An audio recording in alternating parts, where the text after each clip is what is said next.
Oke, ini adalah tampilan awal ketika kita membuka LibreOffice Base. Ya, jadi Base ini adalah database semacam Microsoft Access. Nah, tampilan awalnya seperti ini, di mana kita harus memilih database-nya. Ya.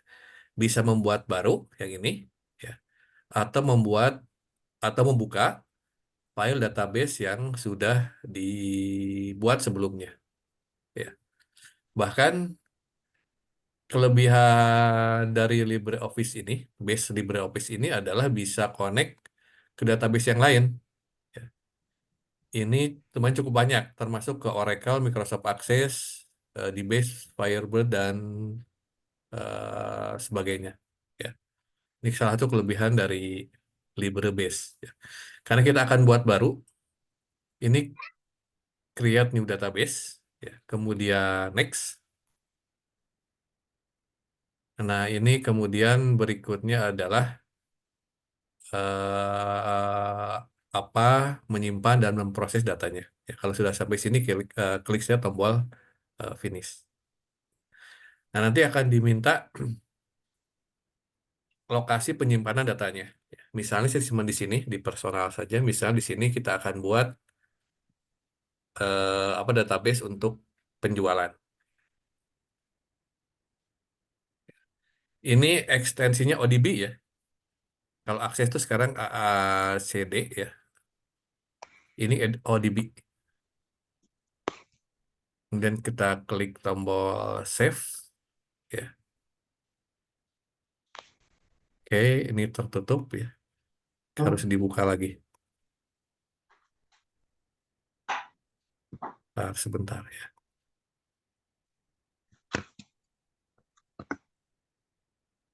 Nah, ini ke close ya. Harus dibuka ulang.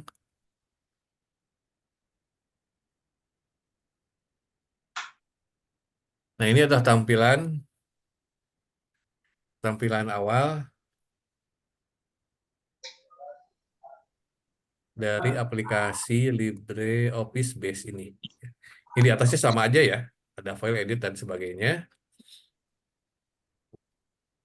Yang kita akan bahas kali ini di sini ada tabel, ada queries, form, dan report. Ya. Form ini tadi sudah kita bahas ya, rancangan tampilan formnya seperti apa, data entry-nya.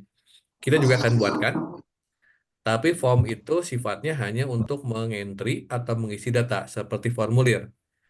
Datanya akan disimpan di tabel. Ya, jadi kenapa ada tabel, ada form? Nah, form itu digunakan oleh end user untuk mengisi data. User itu mengisi data tidak langsung ke tabel. Kenapa tidak langsung ke tabel? Karena kalau langsung ke tabel, dikhawatirkan datanya bisa rusak, bisa diotak-atik oleh user. Tapi kalau di form kan dia hanya mengisikan saja, tidak bisa mengotak-atik tabel atau datanya.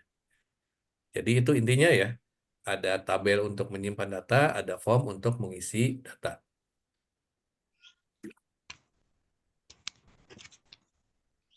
Nah, karena kita harus buat tabel dulu, di sini ada beberapa pilihan, create table in design view dan use wizard to create table. Ya. Wizard ini adalah panduan untuk membuat suatu tabel. Ya. Tapi ini apakah cocok atau tidak, eh, akan ada apa contoh template yang diberikan oleh LibreOffice Base-nya. Nah, kita akan menggunakan create table in design view. Ini lebih bebas ya. Karena kita bisa merancang tabel sesuai dengan kebutuhan kita. Ya. Jadi kita gunakan create table in design view. Ini tampilannya. Ini field name-nya. Ini field type-nya. Ya. Kita akan lihat di PowerPoint yang tadi. Ya, di data dictionary-nya. Ya. Tadi misalnya untuk customer itu ada customer number, customer name, customer address, dan customer phone. Itu harus sama dengan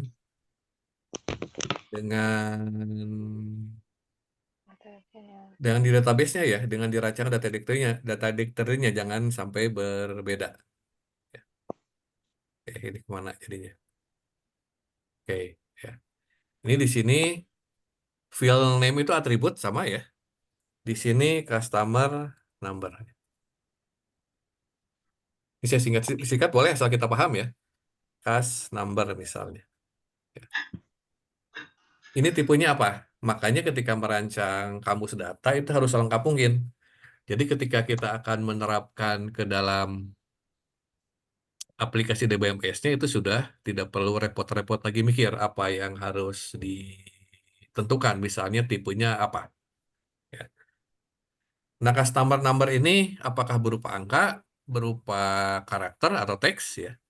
Ini misalnya biar ada variasi antara angka dan huruf, tidak kita pilih saja teks atau di sini Bapak, karakter. Kenapa? gambarnya nggak berubah, Pak. Yang mana? Ini masih slide yang tadi yang mau buat tabel. Oh, sebentar saya stop. Coba, coba saya share ulang ya. Nih, sudah kelihatan belum? Sudah, Udah, Pak. Pak. Sudah. Oke. Nah, yang ini ya.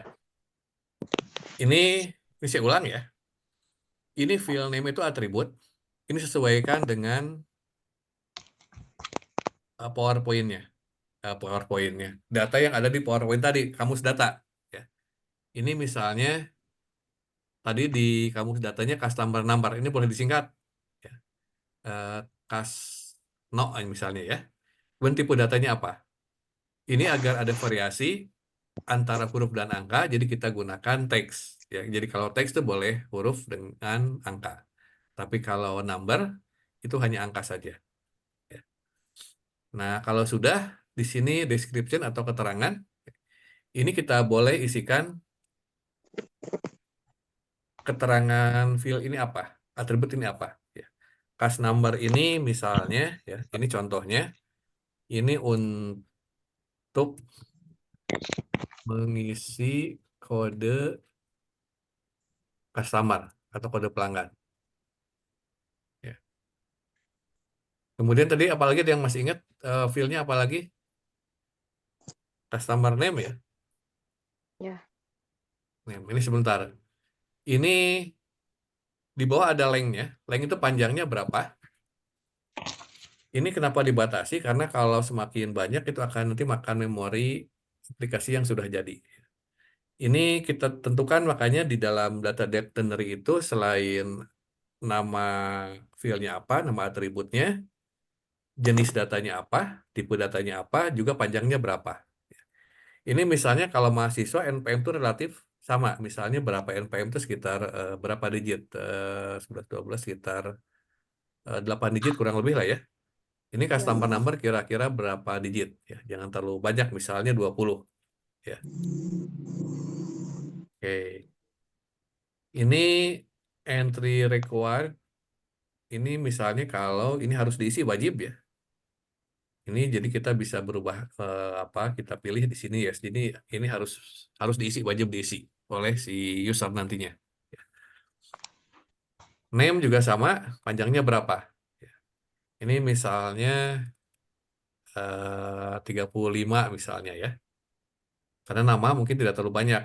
Ya, pelanggan itu misalnya PT ABC, PT Abadi Jaya, Universitas Sangga Buana. Ya, jadi kira-kira ya 35 cukup lah.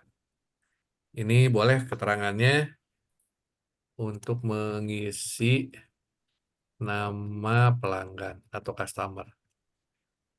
Apalagi selain name tadi sesuaikan address. Ya. Ini kalau di database-nya, di database, sorry, di data dictionary-nya address sama kan ya? Kalau alamat, alamat makanya penyusunan data dictionary itu harus harus sesuai dengan yang akan dibuat. Apalagi kalau kita sebagai analis, sebagai perancang, mungkin nanti yang membuat database-nya orang lain. Ya, jadi harus dipikirkan kira-kira aplikasinya buat siapa. Ya. Ini contoh saja sesuai dengan model ARI yang sudah kita buat. Ini alamatnya teks saja ya. Ini jangan terlalu panjang juga, misalnya 30, 30 juga cukup, 35 sama kasih dengan nama ya. Ini boleh diberi keterangan ya.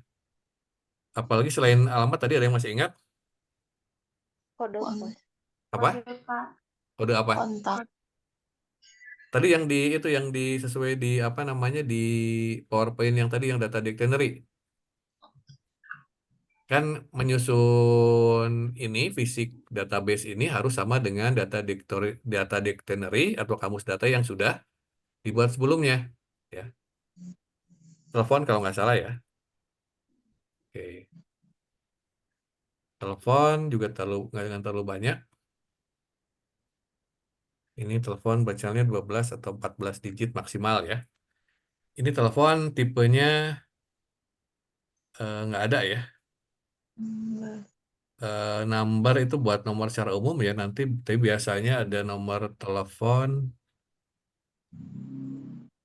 apa di sini. Nih sini nggak ada nomor telepon ya. Coba di sini nanti. Nah, format filenya nanti nggak ada ya. Nanti bisa dibuat lah contohnya ya. Ini contoh aja dulu ya. Ini kalau sudah dibuat, namanya alamat dan telepon, langkah berikutnya kita harus menentukan primary key-nya apa. Nah, di sini yang jadi primary key sesuai dengan data dictionary adalah customer number. Ini caranya tinggal diklik saja di sini, ya. Kemudian yang gampang saja klik kanan nanti ada primary key. Ini kelihatan ya. Ini sudah ada lambang apa kuncinya di sini. Itu menunjukkan field name customer number ini merupakan ya primary key. Ya. Ini sudah selesai pembuatan satu tabel. Nah, kalau sudah di sini jangan lupa disimpan ya.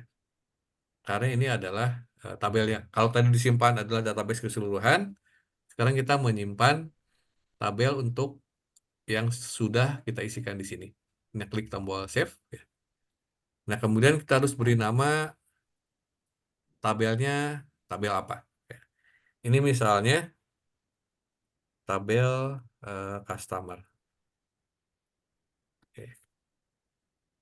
Kalau sudah tinggal oke saja ya. Kemudian kita close ya.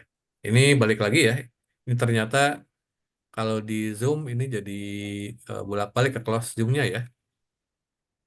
Oke, kita lihat lagi di aplikasi LibreOffice Base-nya ya. Oke, sudah terlihat ya. Nah, ini sudah ada satu tabel yang sudah kita buat customer ini ya.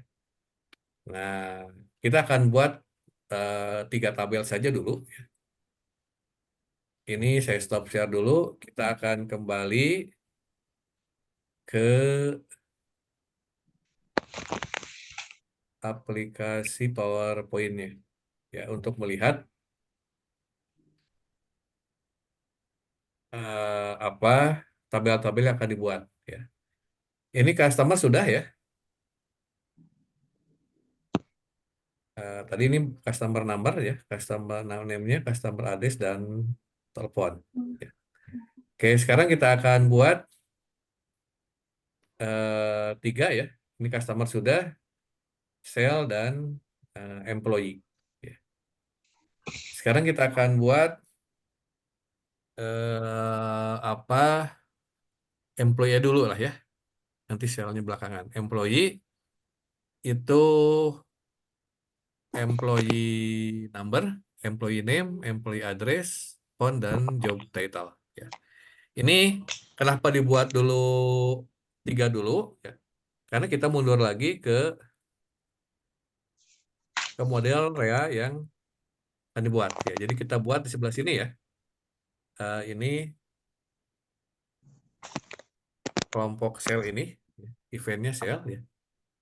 Sel, customer, dan employee. Kita buat contoh dulu untuk bagian event dan agent.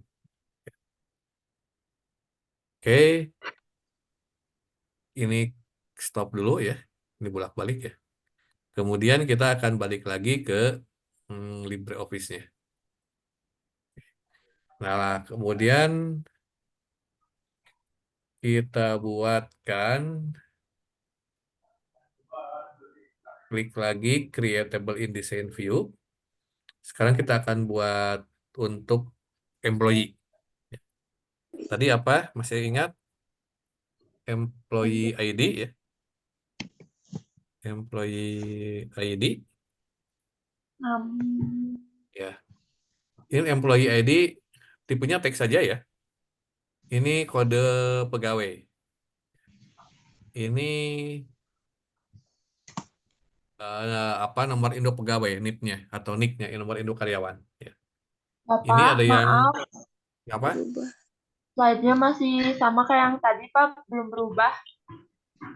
Oh, belum.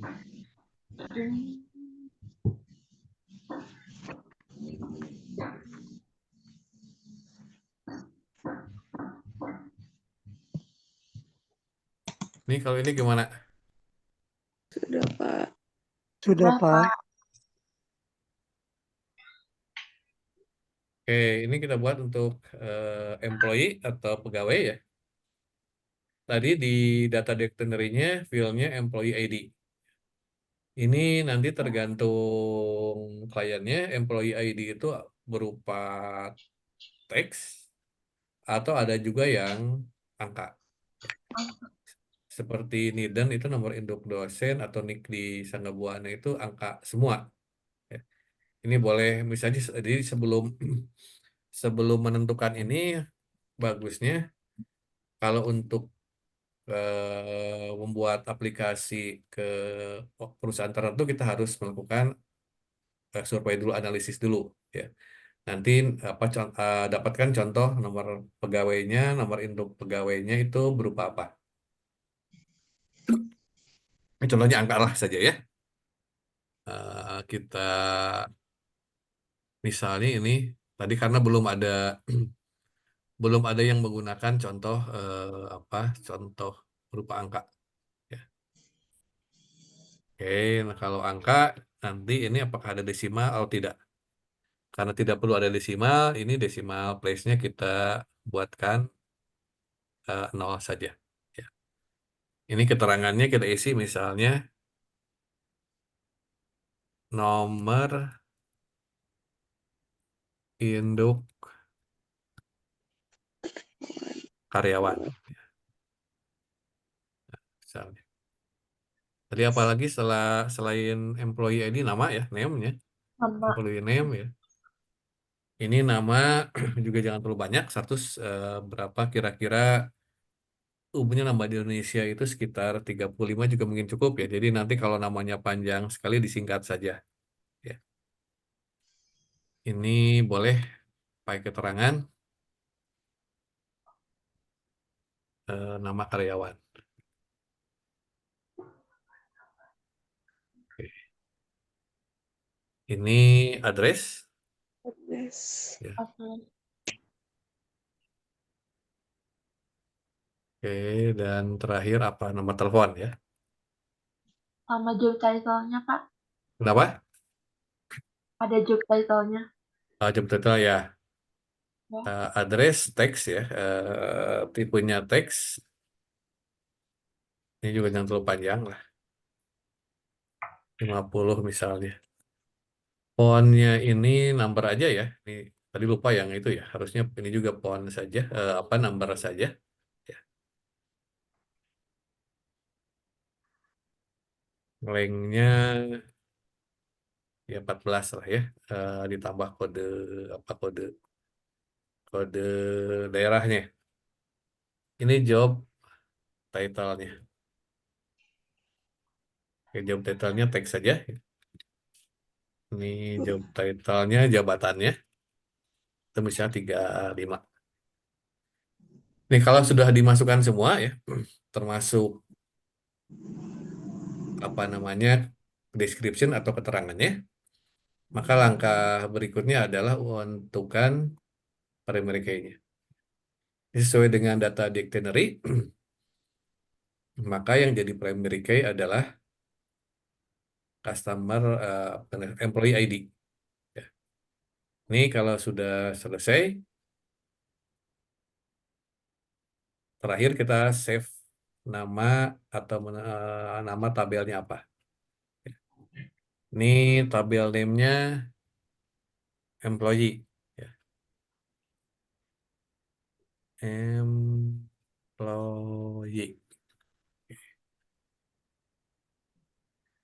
Oke, ya. Ini kalau sudah kita close.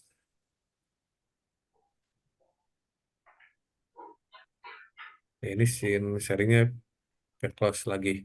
Ya. Oke, berarti sudah dua ya. Kita sekarang akan masuk ke pembuatan tabel yang ketiga.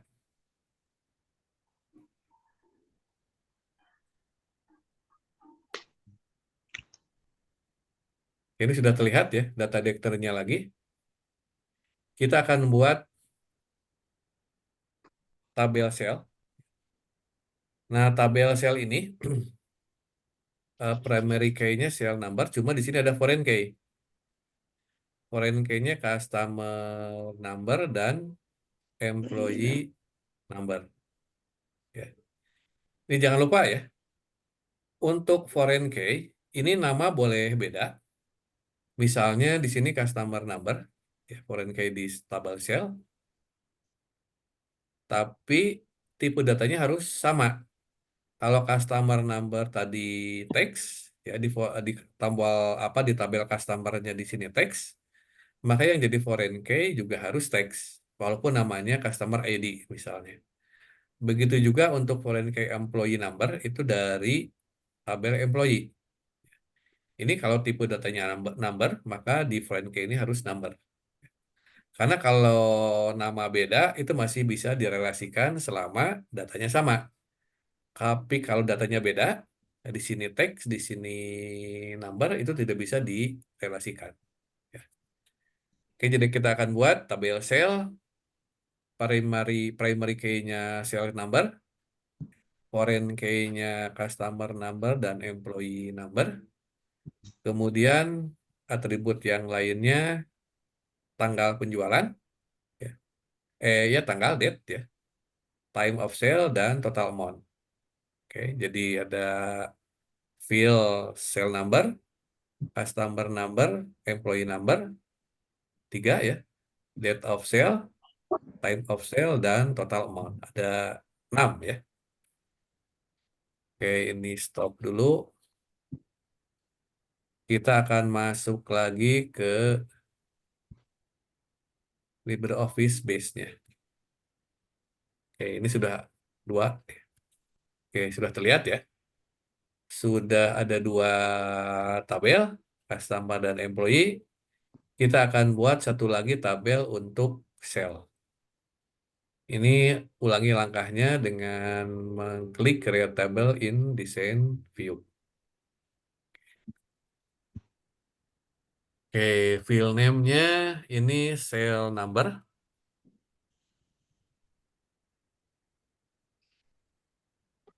Cell number ini mau teks atau number bisa ya.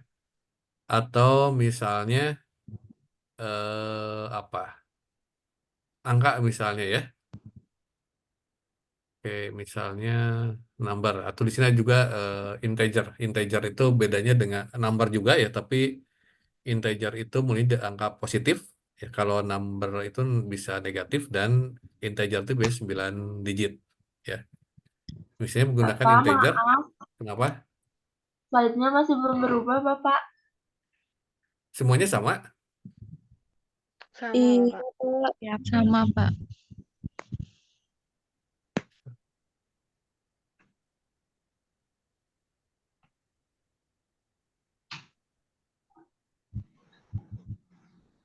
Oke, ini sudah.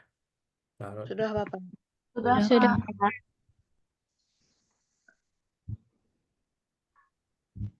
Oke, kita buat sekarang untuk tabel sel. Nah, yang pertama cell number. Ya. Ini field type-nya integer, ya misalnya.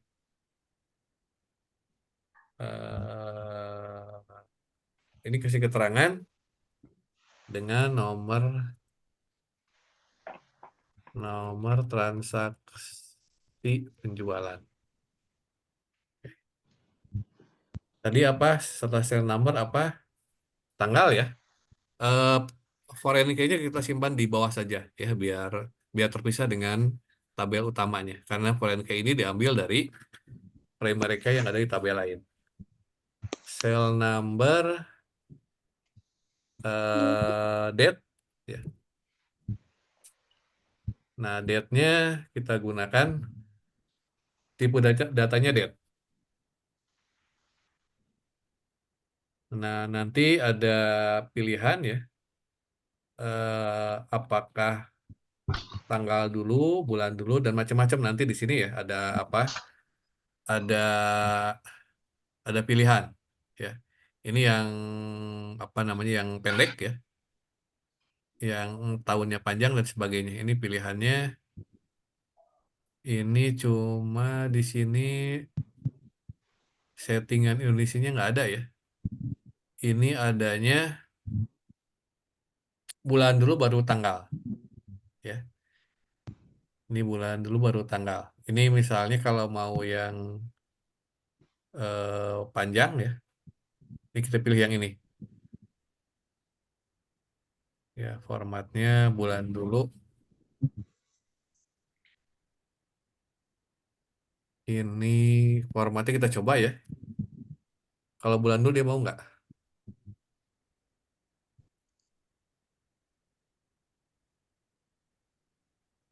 Ini ternyata nggak bisa ya. Nggak bisa ternyata ya. Kita coba yang ini saja ya. Ya, Pak. Tanggal dulu, bulan baru tahun. Ya, ini keluar di sininya 31/12/1999. Oke. Oke, jadi di sini beri keterangan tanggal dengan format ya. DD aja ya. DD MM ya. Ini salah tanda. Oke. Ini kalau mau lengkap ya. Contoh ya nanti biar contoh 31/12/2023. Oke. Dia nanti ada time ya waktunya. Nah, karena time ini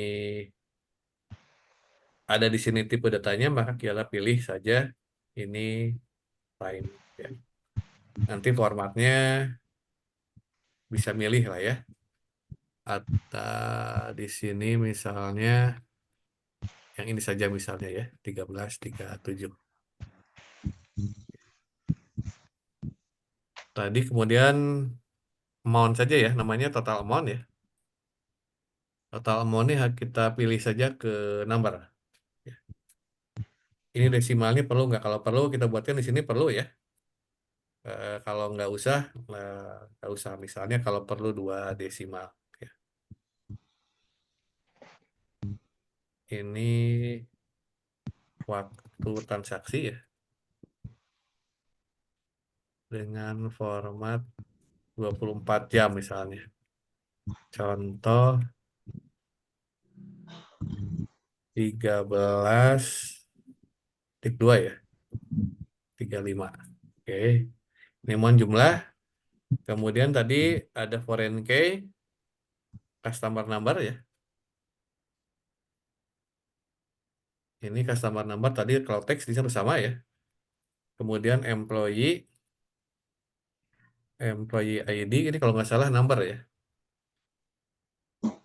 Ya, number. Oke, ini ada lagi. Sudah ya, 1, 2, 3, 4, 5, 6. Ada 6 field atau 6 atribut. Kalau sudah, kita tentukan primary key-nya. Ya. Ini sesuai dengan data dictionary yang sudah kita buat, maka primary key-nya adalah sales number. Nah, kalau sudah, kita simpan tabelnya.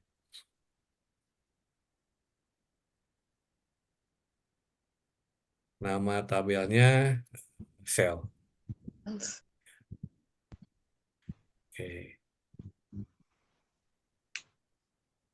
Oke, ya, ini berarti kita sudah buat 2 tabel. Ya. Ini kalau di close nanti keluar lagi. Nah, ini close saja ya. Oke. Berarti sudah kita buat 3 tabel ya. Kita balik lagi ke PowerPoint-nya. Ini mudah-mudahan ini sudah terlihat bentar. Masih loading. Ini terlihat nggak tabel yang data dictionary-nya? Terlihat. Bapak. Terlihat ya. Ini berarti kita sudah buat 3 tabel ya. Tabel Customer, employee. ya yang ini ya. Saya beri lingkaran saja ya. Tabel tabel sel, customer, dan employee.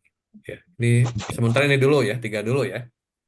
Dengan fill-fill yang sudah dibuatkan di dictionary ya. Tapi nanti kalau buat untuk tugas, ini usahakan selengkap mungkin ya. Ini jadi dibuat saja data dictionary-nya per tabel. Tabel sel ya. Nanti primary key-nya apa bentuknya ya. Tabel fill-nya apa saja. Jadi ke bawah ya. Ini sel misalnya ya. Nanti fill-nya ada sel number, apa dan seterusnya ya, customer number. Nanti di sini ada jenis data, tipenya ya, tipe apa, karakter misalnya ya, ini number. Nanti length-nya berapa. Terus keterangan terakhir mana PK, ini misalnya foreign key ya. Jadi biar gampang ketika menuangkannya ke dalam DBMS aplikasinya. Oke, sudah tiga